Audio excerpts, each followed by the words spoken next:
خانم و کودکانش چشم براهند که ایوب چیزی برای خوردن به خانه می آورد. با وجود وضع محدودیت در رفت و آمد در کابل، ایوب دنبال کسی رفته بود که برایش وعده یک بوری آرد کرده بود، اما با دستان خالی به خانه برمیگردد. 20 سال می شود با کراچی دستی در شهر بارکشی می کند، اما امروز که در گشت و گذار در شهر کابل محدودیت وضع شده، ایوب بیکار مانده است.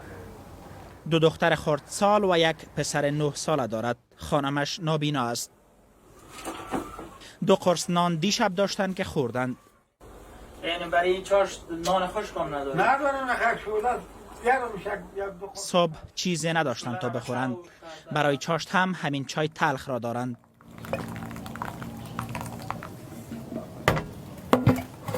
شب برای یک شوله کردیم، کودک همسایه ما داد، اون را دیگه مانده یک قاشق که مانده باشد، یک چاش پردی تفلکان بشه، هیچ من خودم هم نمیخورم. و شب هیچ چیز هم نداریم. خانم ایوب میگوید اگر وضع محدودیت در کابل دوام کند، گرسنه خواهند ماند. گشنگی اولادایم دیگه چی هست که اولادایم از گشنگی میمره دیگه. نه در خانه خرج خانه دارم، نه کدام پس انداز دارم، نه کدام هیچ بچه جوان دارم که بخش من چیز کنم.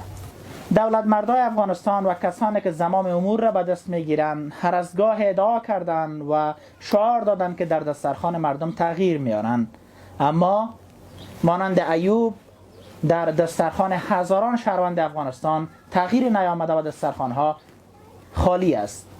حالا که وضعیت محدودیت در شهر کابل به خاطر جلوگیری از انتشار ویروس کرونا آمده، این دسترخوانهای خالی بیشتر از هر زمان دیگری محسوس میشه.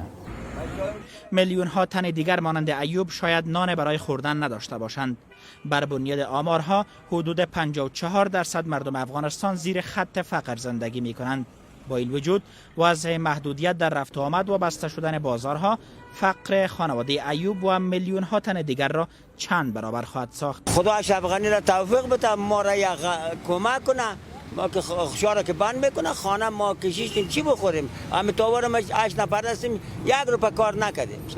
با دنبال افزایش مبتلایان ویروس کرونا در جهان، بسیاری از کشورها به خاطر جلوگیری از انتشار این ویروس قیودات سخت گیرانه ای را وضع کردند.